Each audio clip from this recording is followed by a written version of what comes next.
కారం దోశలోకి కొబ్బరి పచ్చడి ఎలా చేసుకోవాలో చూద్దామండి. స్టవ్ వెలిగించేసుకొని ఈ మిరపకాయలు వెల్లుల్లి ఫస్ట్ వేయించుకోవాలండి. కొద్దిగా నూనె వేసుకొని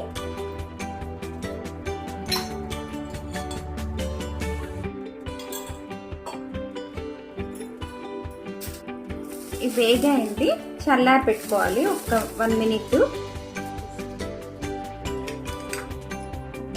ఒక చిన్న అల్లం ముక్క తీసుకున్నానండి, కొబ్బరి ముక్కలును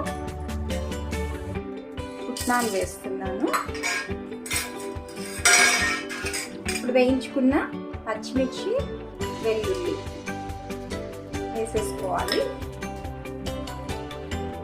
అలాగే సాల్ట్ వేస్తున్నాను, కొద్దిగా కొత్తిమీర కూడా వేస్తున్నానండి, టేస్ట్ బాగుంటుంది.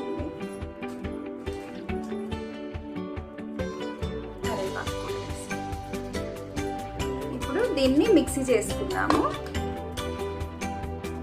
ఇట్లా అయిపోయిందండి. చట్నీకి కొద్ది పోపు వేస్తున్నాను, కొద్దిగా నూనె వేస్తున్నానండి పోపులోకి.